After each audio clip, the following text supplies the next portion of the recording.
सत्तेसाठी आणि पैशासाठी देशात आणि महाराष्ट्रामध्ये आमदार आणि खासदार आपले पक्ष बदलतायत. पक्ष फोडले जात आहेत. आमदार आणि खासदार फोडण्याची प्रक्रिया सातत्यानं करून लोकशाही खिळखिळी केली जाते आहे.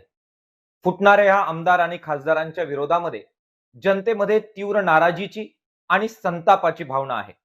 तसेच जे यांना फोडतात, आमिष देऊन आणि भिक्ती दाखवून अशा प्रकारे पक्ष फोडण्याची कृती करतात, त्या पक्षांच्या विरोधात आणि त्यांच्या नेत्याच्या विरोधात सुद्धा जनतेमध्ये तीव्र नापसंती आणि रागाची भावना आहे.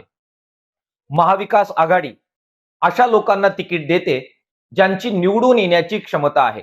निवडून येण्याची क्षमता म्हणजे अमाप अशा प्रकारचे पैसा आणि साधन संपत्ती यांचा ज्यांनी संचय केलेला आहे आणि निवडणुकीसाठी ते वापरू शकतात, हाच निकष कदाचित उमेदवारी देण्यासाठी वापरला जातो.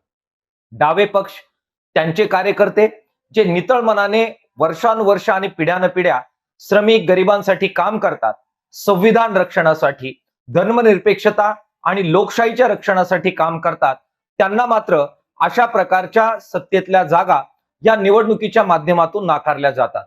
परिणाम काय होतो की असे लोक ज्यांना तत्वज्ञानाशी आणि जनतेशी काही देणं घेणं नाही, केवळ सत्ता पाहिजे आणि आपले जे काळे धंदे आहेत ते झाकण्यासाठी संरक्षण पाहिजे, असे लोक निवडून महाविकास आघाडीतून येतात आणि नंतर जाऊन मात्र सत्ताधाऱ्यांना मिळतात.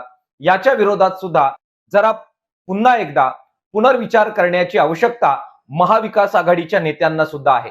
मार्क्सवादी कम्युनिस्ट पक्षांनी या सगळ्या प्रश्नांना जनतेमध्ये घेऊन जाण्याची मोहीम सुरू केलेली आहे.